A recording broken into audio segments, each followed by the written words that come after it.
contratación por evaluación de expediente, que es la segunda modalidad de quienes pueden participar. Y esta segunda modalidad de contratación se inicia siempre y cuando se hayan agotado los cuadros de méritos de la primera modalidad y aún todavía tengamos plazas pendientes de adjudicar. ¿Y quiénes pueden participar? Participan profesores de estudios en otros profesionales. ¿Y cómo participar?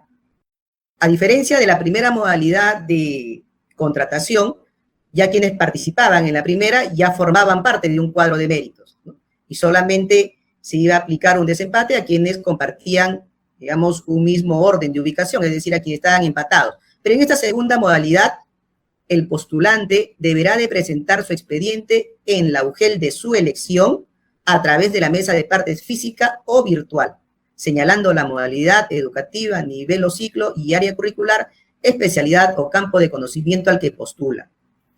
Y en este caso, se ha establecido que la UGEL pueda habilitar, ya sea su mesa de partes física o virtual. En algunas UGEL, que de repente su ámbito de jurisdicción, su jurisdicción es, digamos, relativamente cercana, donde el postulante se puede desplazar rápidamente, habilitará su mesa de partes física. Pero en algunos casos tenemos UGEL de provincias que tienen zonas de alto desafío territorial, en donde trasladarse va a demandar, digamos, un tiempo considerable. Se les ha sugerido que además de la mesa de partes física, también habiliten una mesa de partes virtual. Asimismo, debe adjuntar los requisitos de formación académica, requisitos generales y requisitos específicos, y estos los encontramos en el artículo 13.1 y 13.2 de la norma de contrato docente, así como también los anexos 8, 9, 10, 11, 12 y 19 del Decreto Supremo 01-2023-Minedo, debidamente llenados, firmados y con la impresión dactilar en el plazo establecido en el cronograma. Y cuando nosotros nos referimos al cronograma para la segunda modalidad de contratación, un hito muy importante es la publicación de plazas para esta segunda modalidad, y esta se va a llevar a cabo el día 20 de febrero. Y la inscripción de los postulantes será entre el 21 y 24 de febrero. ¿Cuál es el procedimiento? También es un procedimiento diferenciado del de la primera modalidad de contratación. Y aquí nosotros tenemos como primer paso, el postulante presenta su expediente en la UGEL que elija, como hemos señalado, de manera virtual o presencial, según lo establezca el comité. Y como segundo paso, el comité de contratación de la UGEL verifica el cumplimiento de los requisitos y califica el expediente con los siguientes criterios. Y son 4 los criterios que se está considerando en la ficha de evaluación, y me refiero al anexo 13. El primero de ellos es la formación académica y profesional, con un máximo de 38 puntos. El segundo criterio es la formación continua, con un máximo de 3 puntos. El tercer criterio es la experiencia laboral, con un máximo de 24 puntos. Y el cuarto criterio son los méritos, con un máximo de 5 puntos. Como tercer paso, el comité realiza la publicación preliminar de los resultados, absuelve los reclamos y en caso los hubiera, los tendrá que absolver para que de allí tenga ya expedita la publicación final. Como cuarto paso, la UGEL realiza la adjudicación de los postulantes. Esta adjudicación puede ser de manera presencial o virtual y se realiza por modalidad educativa, nivel, ciclo y área curricular, especialidad o campo de conocimiento de acuerdo al orden de prelación. Ahí sí quisiera detenerme, estimados postulantes. Si ustedes han tenido oportunidad ya de descargar el anexo 6, dentro del anexo 6 hay un enlace, deben de copiarlo y en una página de Google va a descargar. Y ahí lo tenemos ordenado por cada nivel educativo, área curricular y campo de conocimiento, en el caso del ciclo avanzado en EVA, y dentro de ellos está, digamos, claramente diferenciado cuál es el perfil por cada orden de prelación.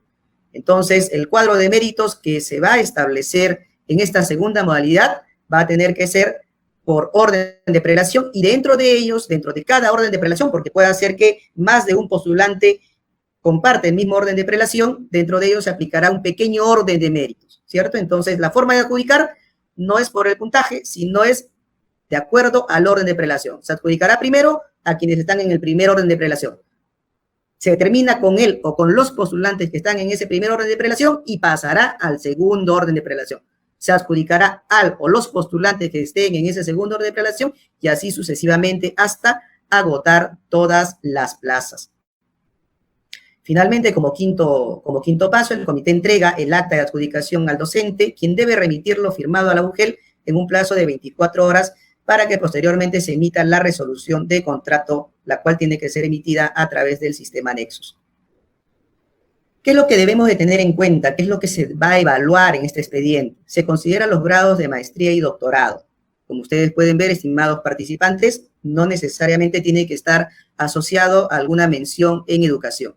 Es abierto. En cualquier mención, la cosa es que es presente en el grado de maestría y doctorado.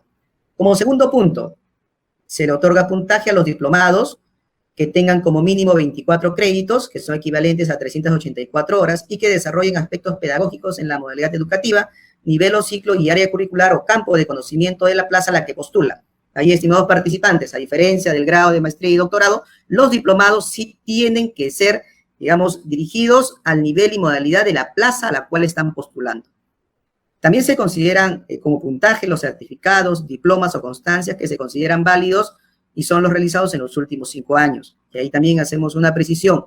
Esto básicamente se hizo para los miembros del comité, que no se confunda el término diploma con diplomado, ¿no? En algunos casos hemos recibido alertas que a los diplomados se les estaba, digamos, exigiendo que sean dentro de los últimos 5 años. Y no es así. El diplomado no tiene fecha de caducidad, al menos para el proceso de contrato docente. Para la experiencia laboral antes del 2014, solo se otorga puntaje de 0.20 por cada mes laborado, independientemente que haya laborado en zona rural, frontera Urain. Y hacemos la precisión, solamente hasta antes del 2014, ¿no? Y esto, digamos, se va a complementar más adelante. La UGEL garantiza que el comité tenga acceso a la verificación de los padrones aprobados por el Minedu para poder corroborar y asignar el puntaje señalado a los postulantes. Las resoluciones de felicitación que se consideran válidas para el proceso de contratación son las resoluciones ministeriales y las resoluciones emitidas por la DRE UGEL según corresponda, y se califican aquellas que sean por desempeño o trabajo destacado en el campo pedagógico reconocido de manera individual. Entonces ahí establecemos que se tiene que individualizar a la persona con el objeto del reconocimiento, ¿sí? Ahí hay que tener bastante en cuenta, se tiene que individualizar el reconocimiento, en este caso al beneficiario. Lo que se debe tener en cuenta al momento de calificar la experiencia laboral. Indicamos que la experiencia laboral como profesor tiene que tener una jornada mínima de 12 horas pedagógicas en un periodo lectivo. La experiencia laboral se evalúa con un máximo de 100 meses y se acredita, en el caso de instituciones educativas privadas, el contrato de trabajo y los recibos por honorarios o boletas de pago o constancia de pago que especifique el inicio y término del contrato. Y en este caso también se ha establecido que en la constancia de pago, solo en la constancia de pago, se debe de consignar el inicio y término. Pero cuando yo presento mis boletas de pago, tengo que presentar todas las boletas de pago. En el caso de la experiencia laboral en instituciones educativas públicas, también se aprueba o se reconoce la resolución que apruebe el contrato y el contrato administrativo de servicios. Adicionalmente, las boletas o constancia de pagos. Y en el caso de las constancias, tiene que especificar el inicio y el término del contrato. También se considera la experiencia laboral como profesor coordinador en programas no escolarizados o de profesor coordinador de ODEC o ONDEC, siempre y cuando se postulen los mismos cargos en los que se acredita la experiencia.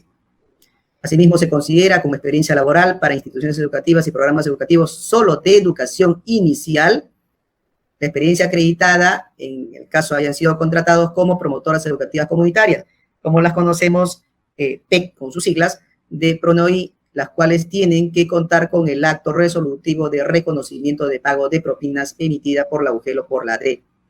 Y acá viene lo que le decía en la lámina anterior, que se reconocía 0.20 como un único porcentaje a la experiencia docente hasta el 2014. Y acá viene el complemento. A efectos de otorgar puntaje por experiencia laboral en instituciones educativas ubicadas en zonas de frontera, zona rural o BRAE, que en este caso el puntaje no es excluyente, es decir, puede ser que haya laborado en una institución educativa que es zona rural y a la vez está por la zona BRAE, refiere con que no son excluyentes. El comité verifica de oficio las boletas de pago, constancia de pago en las que se califica la experiencia laboral, que coincida con el año en el que laboró en la institución educativa y la correspondiente identificación en los padrones aprobados desde el año 2014. Entonces, nosotros tenemos, sí, los padrones aprobados desde el año 2014, por eso es que a partir de ese año se puede otorgar puntaje diferenciado a lo que es la experiencia laboral. Adicionalmente, a los 4 rubros de calificación, también se está reconociendo bonificaciones especiales a los postulantes. Y la primera de ellas es por tener la condición de discapacidad, la cual es otorgada a través de la ley 29973 y se otorga un 15%. ¿Qué es lo que se requiere? El postulante deberá de adjuntar al momento de presentar su expediente el certificado de discapacidad otorgado por los médicos certificados registrados en las instituciones prestadoras del servicio de salud, conocidas como IPRES, sean estas públicas, privadas y mixtas a nivel nacional, o por instituciones autorizadas, o en su defecto la resolución de discapacidad emitida por el Consejo Nacional para la Integración de la Persona con Discapacidad, CONADIS, o en su defecto también la copia simple del carnet. Como segunda bonificación, tenemos la ley 29248, por ser personal licenciado de las Fuerzas Armadas, que se otorga el 10%. Para ello, el postulante deberá de adjuntar en la presentación de su expediente la copia simple del documento oficial emitido por la autoridad competente que acredite su condición de licenciado de las Fuerzas Armadas. Como tercera bonificación, es la referida al deportista calificado de alto nivel, otorgada a través de la ley 27634, y en esta tenemos 5 pesos porcentuales. Y para todos ellos, la forma de acreditar es adjuntar junto al expediente el original o copia certificada, legalizada o autenticada del documento oficial vigente emitido por la autoridad competente que acredite la condición de deportista calificado de alto nivel. Y se le otorgará al postulante el 20% cuando haya participado en Juegos Olímpicos o Campeonatos Mundiales y se ubique en los 5 primeros puestos o hayan obtenido récords o marcas olímpicas mundiales o panamericanas. Se otorgará un 16% al postulante que haya participado en los Juegos Deportivos Panamericanos o Campeonatos Federados Panamericanos y se ubique en los 3 primeros puestos o hayan establecido récords o marcas sudamericanas. Se otorga un 12% a los postulantes que hayan participado en Juegos Deportivos Sudamericanos o Campeonatos Federados Sudamericanos y que hayan obtenido medallas de oro o plata o hayan establecido récords o marcas bolivarianas. Se otorgará un 8% al postulante que haya obtenido medalla de bronce en los Juegos Deportivos Sudamericanos o Campeonatos Federados Sudamericanos o participado en Juegos Deportivos Bolivarianos y haya obtenido medalla de oro y plata. Finalmente, se otorga un 4% a los postulantes que hayan obtenido medallas de bronce en los Juegos Deportivos Bolivarianos. Bien, ahora pasamos a compartir con ustedes algunas particularidades sobre las vacantes en instituciones educativas de educación intercultural bilingüe. En el caso de los postulantes, deberá de acreditar el dominio oral y escrito de la lengua originaria, conocer la cultura local y estar inscrito en el Registro Nacional de Docentes Bilingües de Lenguas Originarias. Esto es requisito para la primera modalidad de contratación y además deberán de cumplir, obviamente, con los requisitos de formación académica, requisitos generales y requisitos específicos de ser el caso. Entonces, todo aquel postulante que desee optar en la primera modalidad de contratación a una plaza que ha sido ya previamente identificada en una institución educativa EIB de cualquiera de sus 3 formas de atención, fortalecimiento, revitalización de la lengua o ámbitos urbanos, y que haya sido identificada que requiere la certificación, obviamente tendrá que acreditar cumplir con el nivel de dominio requerido para la lengua originaria de los estudiantes. Ahora bien, procedimiento, digamos, un poco distinto es para la segunda modalidad de contratación, que en este caso también se exige el cumplimiento del requisito del dominio de la lengua. Pero si no hubiera postulantes que acrediten el nivel de dominio, pueden ser adjudicados postulantes con un menor nivel de dominio, ¿no? Y eso lo vamos a ver también más adelante. Entonces, también señalamos que si hay empate en el rango de prelación, predomina quien tenga el mayor nivel de dominio de la lengua originaria. El dominio de la lengua originaria no aplica para los postulantes que deseen presentarse a las áreas de educación física, para el aula de innovación pedagógica y para el área de inglés. ¿Cuál es el procedimiento en el caso ya de la segunda modalidad de contratación? Como se ha señalado ya, se presenta el expediente según el orden de prelación en el cual se ubique el postulante. Las educativas EIB de fortalecimiento solo necesitan el registro o evaluación de la UGEL de dominio de la lengua originaria.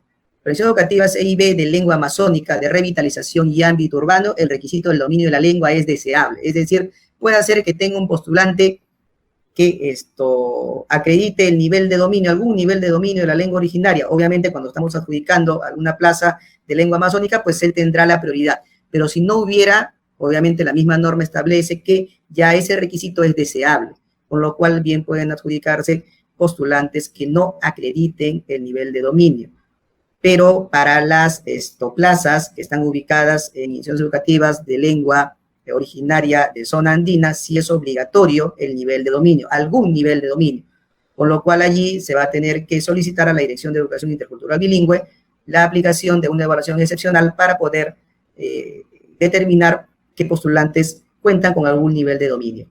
Con respecto a la contratación excepcional, en las vacantes no adjudicadas, en el nivel inicial por el comité, en este caso solo para el nivel inicial, la directora de Institución Educativa EIB, en coordinación con las autoridades o representantes de la comunidad, proponen en orden de prelación algún postulante o alguna postulante que se encuentre en alguno de los órdenes de prelación y que además debe de cumplir con los requisitos generales específicos y además con los anexos ya detallados, ¿no? 8, 9, 10, 11, 12 y 19.